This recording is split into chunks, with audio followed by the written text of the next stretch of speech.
Hi, and it's great to see a few of you jumping on board. Hey, Kate.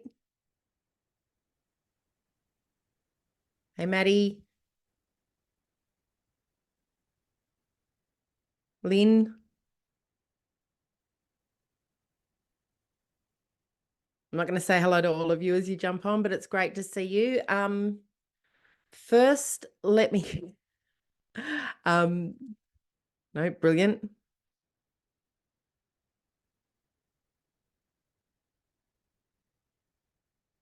Sandra. Julie, good to see you. Good to see you. Marie. I've got a few. Oh, ladies, thank you so much for joining me. Em, lovely to see you. I'm going to take my can't decide if I look worse with my glasses on or with my glasses off because I've got this in I don't even know what it is in my eye. I'm so sorry. I woke up with it this morning and I thought, great. I'm presenting tonight on how to fall in love with your money, and I've got this goopy eye. So, ladies, I apologize. What I thought we'd do is just give people a couple of minutes, just settle down. Yep, Alex. Hello. I don't think there's anyone else. Maybe there is. Ladies, would you mind, I can answer any questions, but we'll just leave it for 2 or 3 minutes. Not about my eye. Thank you. But I'll just leave it 2 or 3 minutes and just make sure that everyone's on board that is coming on board. Thank you.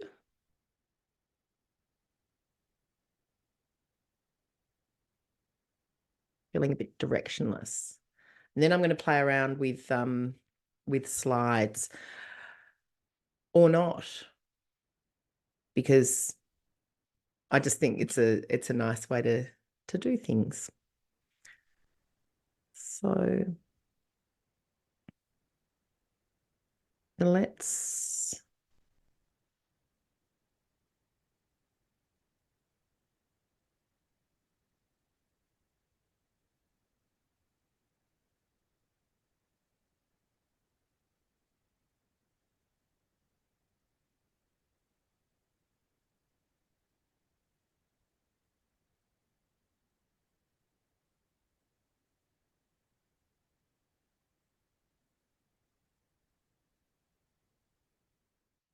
So I don't know how many of you have been from Melbourne, but it was, I think, about 38 degrees today. It has been so hot. And we've got it, and then we had sudden thunderstorms at about 3:30, then they stopped. Then as I was getting home at about 5, the sky went black again, and then it stopped again. And then I had to come back here because I went into at home, I've got a studio as well, but I went home into my home studio and it was so hot in there. It was insane. So I thought I'll come back down here because it's been cool. We've been at work all day and it's been cooler, and it is much cooler. So yeah, I just thought this was a better place. So what's everyone been doing in the hot weather? Oh, Mari, you're from Sydney. Yeah.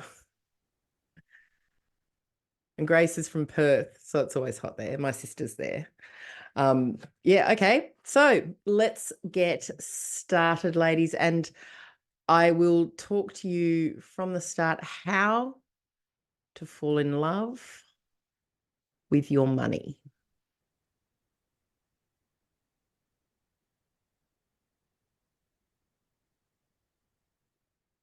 So, how to fall in love with your money. And why do we want to fall in love with our money? Because I don't know about you and what are some of the purposes of you being here. In fact, maybe you could just send me a quick in the chat, just what brought you here tonight?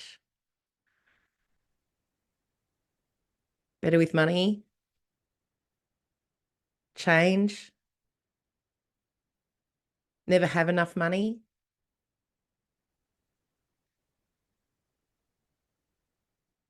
spend less, get savings, scared of retirement.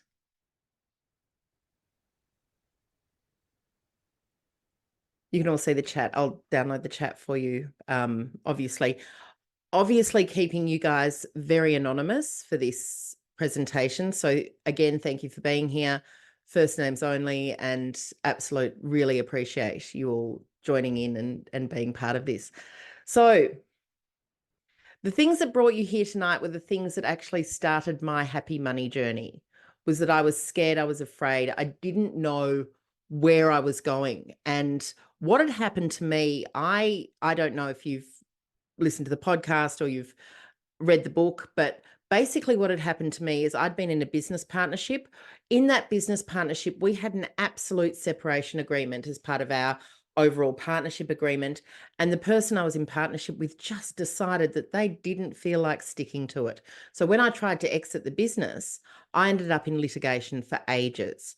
Now, at the same time as all this was happening, my partner of, I think maybe 6 years, we were living together, decided that he would exit the relationship as well. So at the same time, I have two very important relationships exiting my life. And at the time also, I couldn't work because I was in a situation with the ex-business partner or my business partner as we were going through the litigation. I couldn't work because I had a restraint of trade situation going on. So it was all very difficult. And until the business partnership separation actually went through, I couldn't do anything.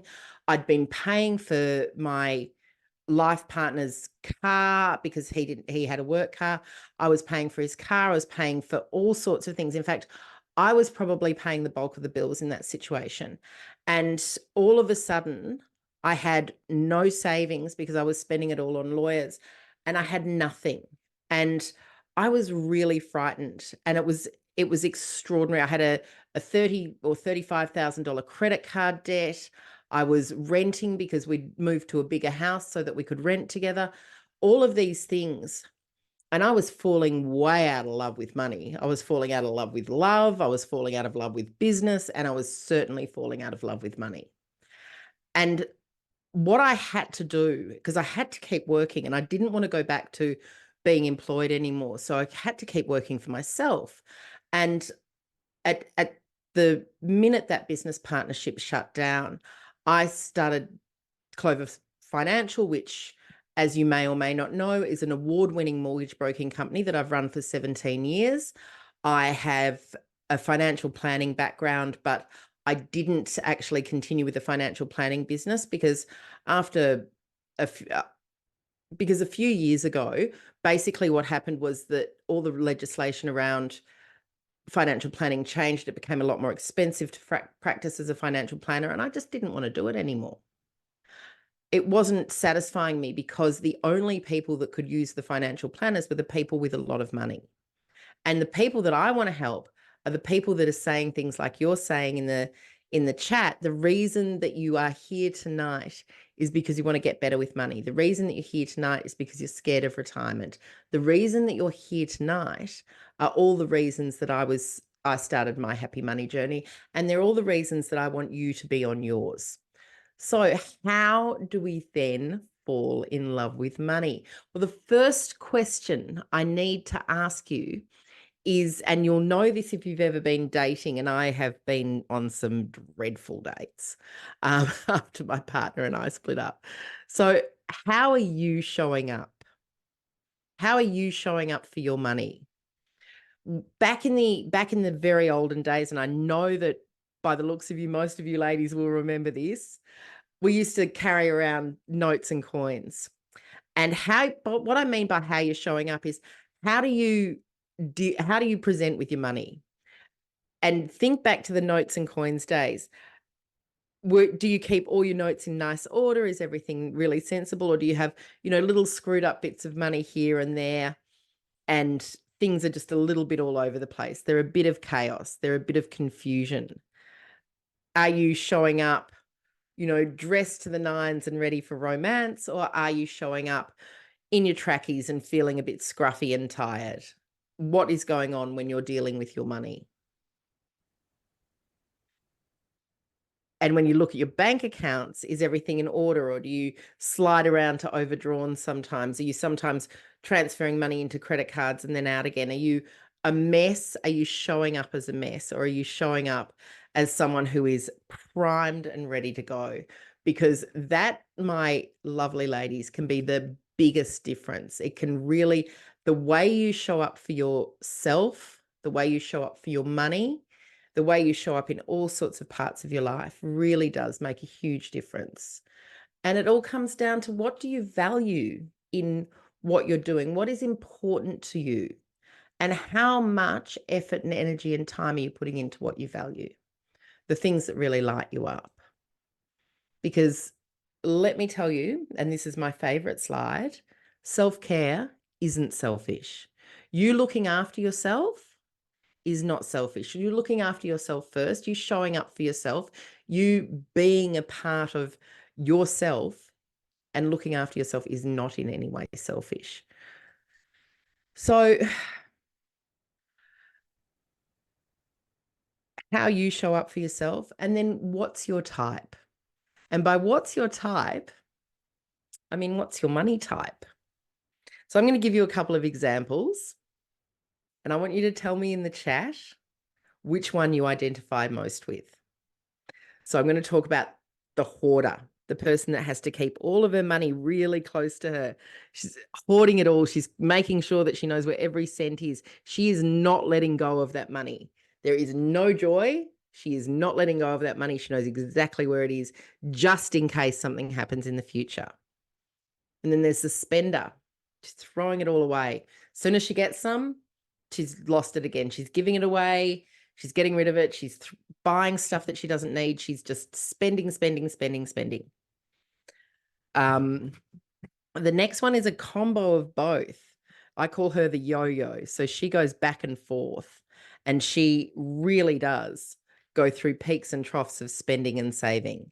So that can be, that's, yeah, the yo-yo. Or are you the money maker? You are obsessed with making money. All you need is more money. All the answers to all your problems are about just gathering more money and making more money and working your ass off and working from, dawn till dusk, making sure that you've got as much money as possible. Or are you completely indifferent to the money? Do you look at the money and you think, you could be there, you couldn't be there. I don't care about you. I don't want to know you. You are not important to me. Do you hate the money? Are you somehow resentful that you've got to have the money in your life in the first place? Does the money sort of make you feel ick and yuck and you just don't like it at all? Are you a bit of a gambler? Do you bet big? Do you go large? Do you take high risk actions? Or are you the warrior, the person that's actually too scared to make a move at all? Slightly different from the hoarder in that you're not hoarding money. You're just worried about it all the time. You don't necessarily have any. So we talked about the hoarder, the spender, the yo-yo. We talked about the money maker, the indifferent to money, the money hater, the gambler, and the warrior. Which one would you be? Just put your answers in the chat. It's funny when you start looking at your money type and you become very, very self-conscious about it. I would have been a yo-yo. I would have been sometimes spending, sometimes saving. But I had a background in financial services. So when all of that stuff that I was telling you about before happened to me, I have a background in financial services. So that made me 10 times as self-conscious about the things that were happening to me and how difficult it was for me. And it was difficult for me with all those resources. So that being said, it's twice as difficult for anyone that doesn't have that sort of intimate understanding of financial services and how they work. Which is why I ask you, what are you going to do on your first date? So now you've got a little bit of an insight into how you're showing. You've had a little self-reflection on how you're showing up for yourself. We've talked about what your type is. Now, what are you going to do on your first date? How do you fall in love with your money? And I think one of the most beautiful ways of falling in love with your money is to just get to know it a little better. See what it's doing. What does it like to do? Where does it sometimes feel a bit vulnerable? What's its reason for being? Why do we need to get to know it? What do you need to get to know about your money? Because you want to get to know as much about your money on your first date as you possibly can. How do you do that? Well, let me tell you, you track your spending. You start having a look at where you're putting your money, what's going on with it, where's it going, and you put it all into an expense tracker. Do it over 3 months. It doesn't take long. You can, and we do this as part of the mini money makeover course. You can just do this by jumping into an expense tracker. Now, I will share with you one of the units of the course for free if you I'll share one of the units of the course with you for free if you just afterwards we'll send out an email and afterwards just respond and I'll send it through to you so that you can have a look, and it will show you how to do your tracking of your expenses. It's just one small part of it. Gives you a little bit of insight into the course, and it is for all you, how many of you? 17 beautiful women that have decided to show up tonight. So this is just for you. And I'll send that through. You just respond to the email that you get later. And that'll help you track your expenses. Because once you've tracked your expenses, you can start working out where your money's going and how much of that money is going on things that bring you joy, things that align with your values, things like health and connection and home and well-being and family, all the things that matter to you and you personally, not that matter to me or matter to Susan or matter to Em. Like, these are the things that just matter to you. So really have a look into that and take a moment and really, on that first date with your money, that very first date, I want you to really, really get to know your money. Where is it? What's it doing? What does it like to do? Because that's how I'd like it to look, the things that bring you joy being the most things. So you've decided how to show up for yourself. You know your type. You've jumped in and had your first date, and things are now starting to get a bit serious with your money as you're falling in love. And this is fun, right? Because it's fun when things start to get serious. One of the things we've got to do when things start to get serious is we've got to start thinking about what are my needs and what are their needs. So what does money need from me? And where does my money need to go? And here, this part to me is just integral to being able to support not just yourself, but to support your family, to support others in this situation, because what we're really looking for here is, what boundaries do you need? As you get serious, you can start to put some boundaries in place. You get serious about your money. It's your money. You've earned it. There is no gender or age that make you make good or bad money decisions. So let's think about this for a minute. What are some of the things that you do at the moment with your money that either don't align with you, your values, or that you almost feel forced or put upon to be doing every time you do it? So I'll give you an example of mine, and this is just classic mothering, single motherness, something like that. I have a terrible habit of giving my daughter money. It's my habit. And I know deep down inside that I need her to need me, and that's why I keep giving her money, I'll just do a little bit of shopping for you. I'll just help you out here or help you out there. She's 28 years old. She has a child of her own. She does not need my help. So that boundary needs to be there for me. When we put up a few boundaries and we start to have a look at those unspoken agreements, I think I'd like to call them, as we're getting serious, we need to look at the agreements we've got in place, the boundaries that we need to put in place, but the agreements that brought us there. My agreement with my daughter, I need her to need me. I need to feel important and like I've got something going on with her, because if I don't, then what am I there for? I'm there for all sorts of things. I've got all sorts of wonderful going on. But my giving her money, lack of boundaries, telling you.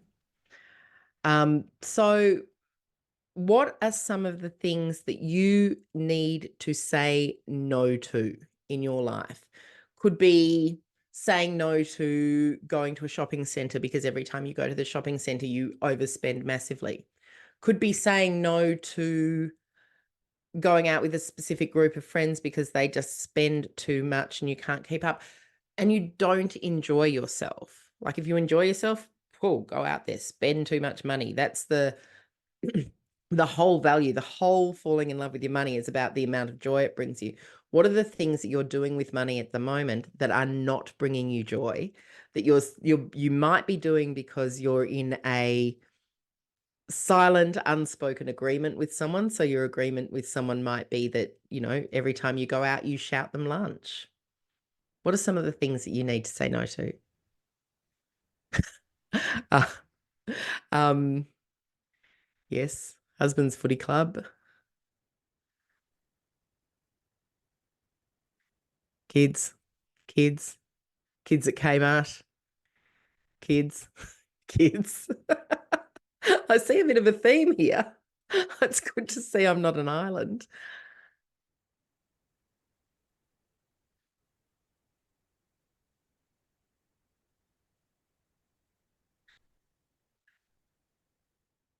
So yeah, that's a good question. So Jane just asked, how do you say no in a long-term relationship and I get what you mean, Jane, where we've got those agreements in place with people where we've unconsciously, like I was with my ex-partner, I was paying that car off. I was taking on a whole lot of the debts and I was scared to have that conversation with him. And almost like at the beginning almost like going on the first date, I think, when you go on the first date with your money, having a just let's sit down and work out what we want to achieve in the next year. Let's make it not about money, because the other thing about, I think, having conversations with your partner about money, particularly when you're feeling disempowered, is that starting the conversation on the money foot, I don't want to say gaslit, but that kind of, oh, sweetie, don't you worry about that. You don't need to know about that. I've got that all covered. But if you make it from the perspective of what are some of the things that we want to achieve together in the next year? What are some of the adventures we want to have? What are some of the wonderful things that we want to do? Everything costs money. So instead of having that quite aggressive or silent or passive or things that will bring all sorts of things up, don't be afraid to say no, but also let's make it about shared goals and shared values and start at that perspective. Does that help? Yeah. Yeah. Okay. The other one I use to start a money conversation is, I feel like I've been a bit slack in the money department. I'd like to know a bit more about what we're doing in our personal finances. I feel like I've left it all up to you, and that's not fair. If you get a don't you worry about that, start looking through the bank accounts, just take it.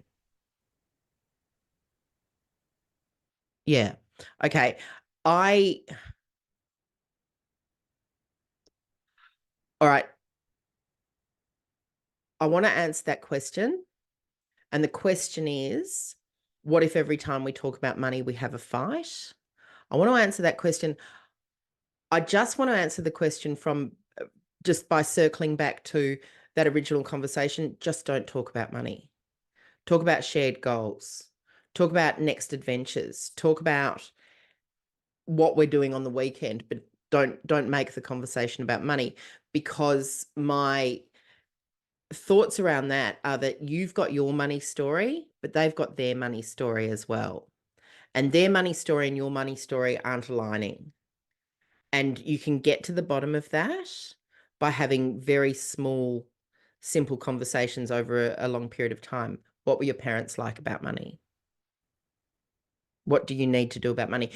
I think particularly in a male-female relationship, men really do feel the need to be heroes, and they feel the need to look after. And I've said it before and I'll say it again, age or gender does not make you a money expert. They might know as little as you do. And I've had that with couples before, and couples in their 50s and in their 40s coming in and saying, she spends all our money. Well, she's actually looking after your 3 kids with all that money, and you've got to be reasonable. Oh, thank you. So that was very helpful. Thank you. Thank you very much. Give it a try. Keep in touch too, and let me know how it goes, because I'm interested. Your money is forever. You've always got it. It's always going to be around you. So when we're looking at our money and the fact that it is forever, you've made a big commitment in this life. You've decided that you are going to earn money. How much of that money is bringing you the joy that you need it to bring? This is forever. So forever, you start looking at taking out the guesswork, knowing exactly where your money is, knowing exactly where it's going. So in the mini money makeover course, one of the things that we are doing constantly is working out how much your basics are, setting them to the side, putting all your variable expenses into an account that you can just go and tap and pay with as often as you like. That will bring you joy, because you will know then that all of your basics are covered. All of your household expenses, all of your direct debits are coming out. You're never going to be at the supermarket going, tap, declined, oops, I had a direct debit coming out of that account, because it's not going to happen anymore, because you've moved them all to the one account. And I don't want you to start 25 different accounts that are all named after fire hydrants. I don't think it's necessary. I think 2 accounts, 3 if you want something for luxuries. I do mine as a savings account, but whatever you need, like high interest, whatever, that's hidden money. I hide that money from myself. But take the guesswork out of what you're doing by knowing where your spending goes, and then organizing your accounts so that you know exactly where they are. And it's so important. And it takes a heap of practice.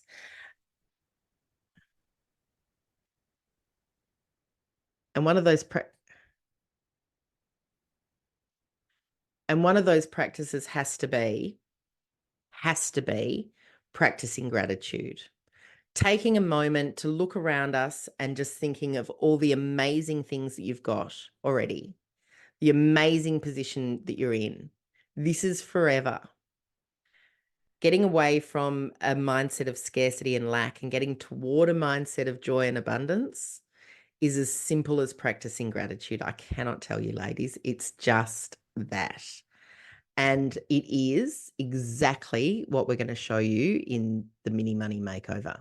So in the mini money makeover, we go through what in your mindset is holding you back. And can I say, it is always that feeling of not being enough, that feeling of scarcity, that feeling of lack that we all get when it comes to something that we don't understand.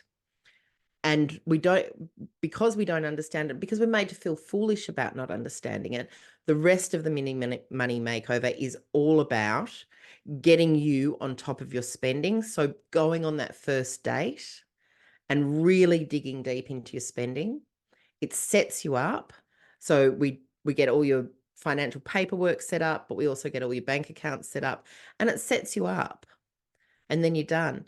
And with the next module is all about just envisioning your amazing future and just putting a vision behind it and drawing it. And it's this great exercise that I've done a number of times that really works and is amazing. It really helps you sort of manifest and bring in what you want to bring in as far as your money goes. So if you feel like today's taster was something that you'd really want to jump on, please jump on. I am going to, in the emails that follow this presentation, for you and for the other people that weren't able to make it, I'll send through a copy of the slides and everything.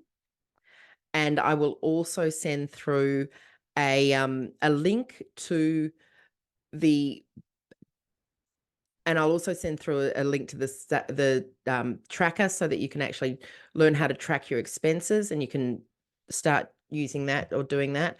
That's a really good exercise and will really help you. So if you're interested in the mini money makeover, we would love to have you on board. There's plenty of space. It's an evergreen course, so you can just jump on it whenever you want.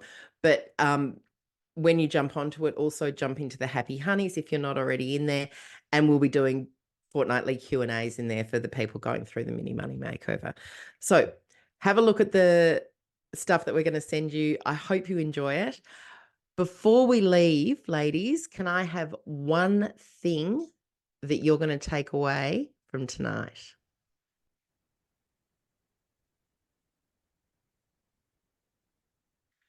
Gratitude. First date, first date, first date.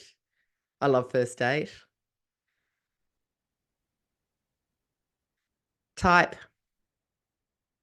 We've got a quiz for the money type. I'll also send you the link through for that. That's fun. First date. Yeah. Get to know your money. Get to know your money, because getting to know your money will get you to love your money. And it's a better life. It's fun. And I've done it, so you can do it. It was hard for me, but I'm going to make it very easy for you. All right. Now that we're here, who has questions?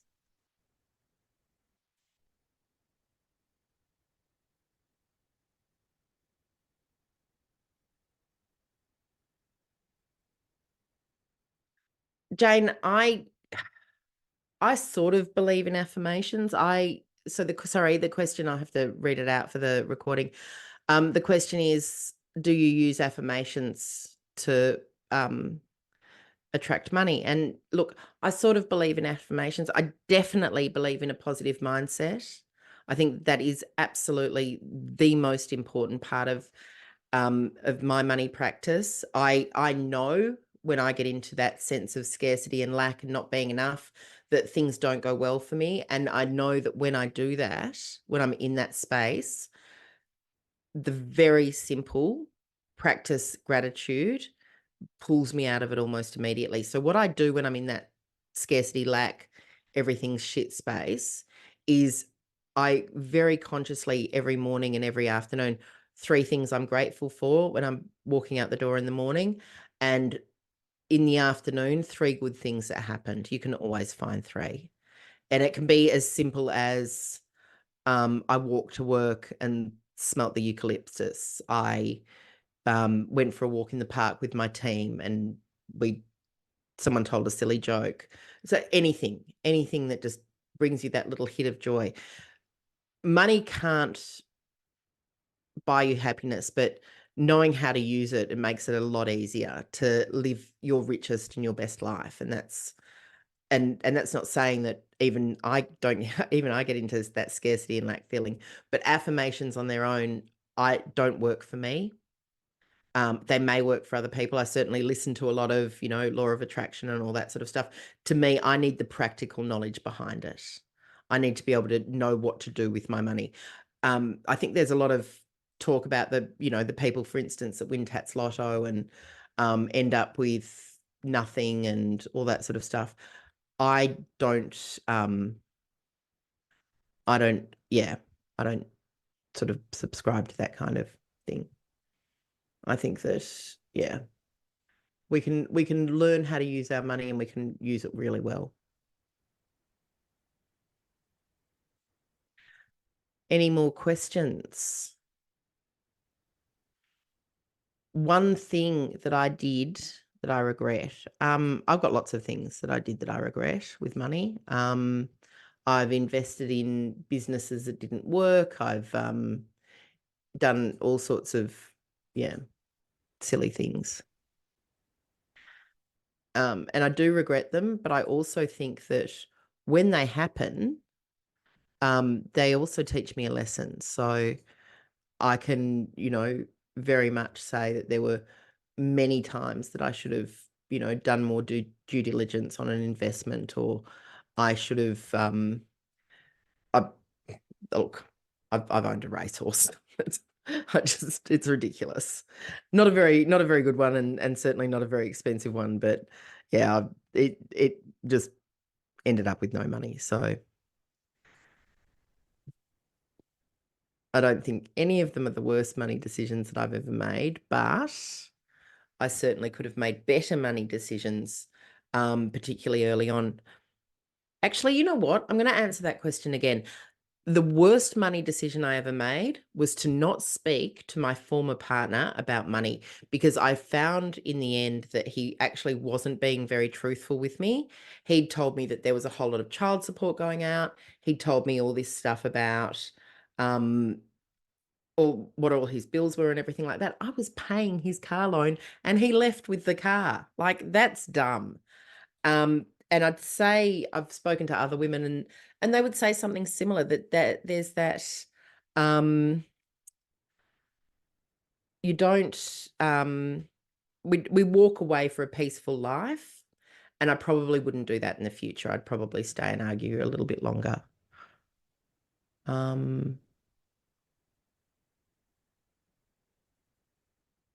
How much does mini money makeover? It's $149.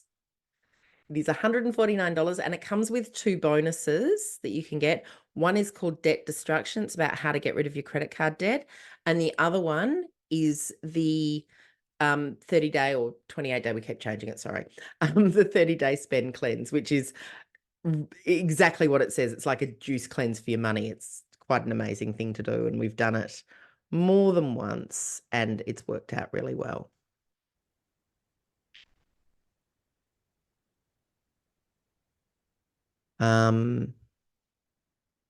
Okay. Any more? Thank you. Thank you. I hope to see you on the course. I hope to see you in the Happy Honeys. And if you've got any questions, we're going to send you out we'll send you out a little bit of a refresher on what we've learned tonight, and we're going to send you out a little bit more information. Thank you. Yes, yes. Why did I chose to stay self-employed because I really didn't want to go back into working for someone else. I don't even know why. For me, it wasn't even a thing. I just did it. And I didn't really think about it at the time, actually, but I wasn't massively fond of corporate life. I liked some parts of it, but not others.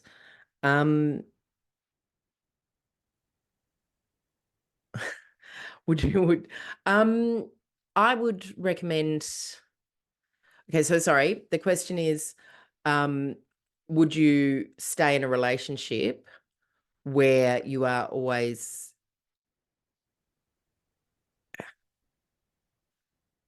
would you stay in a relationship where you're always picking up the tab? So paying his bills, doing all that sort of stuff? No, I wouldn't. Not anymore. I don't know about you ladies, but I've been single for a while. I've walked down that Chapel Street, single man, 1-bedroom flat, just ick guys that, think they're doing you a favor by dating them. They're not loyal. They're not faithful. They're not nice. Yeah. If he doesn't value you enough to take you out for dinner once in a while and you're always picking up the tab, I'd say fuck him off. Seriously. Just, yes, it is harsh. I'm done with that though. I'd rather be on my own. I'd rather be going on my first date with my money than going out on my first date with a man that's reliving his youth in South Yarra and can't get off Tinder.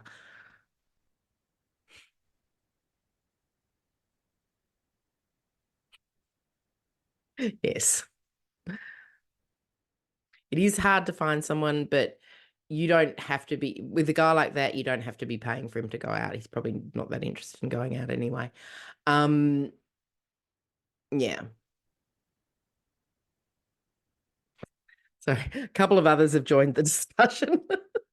I just for the purposes of the video, there is an overwhelming sense of we shouldn't go out with this guy. But I'm sure we all have. I'm sure we all have. So we're not here to judge. We have all been on our own journeys and we've all done our own things. And it is quite difficult at our age and life stage to find that person that has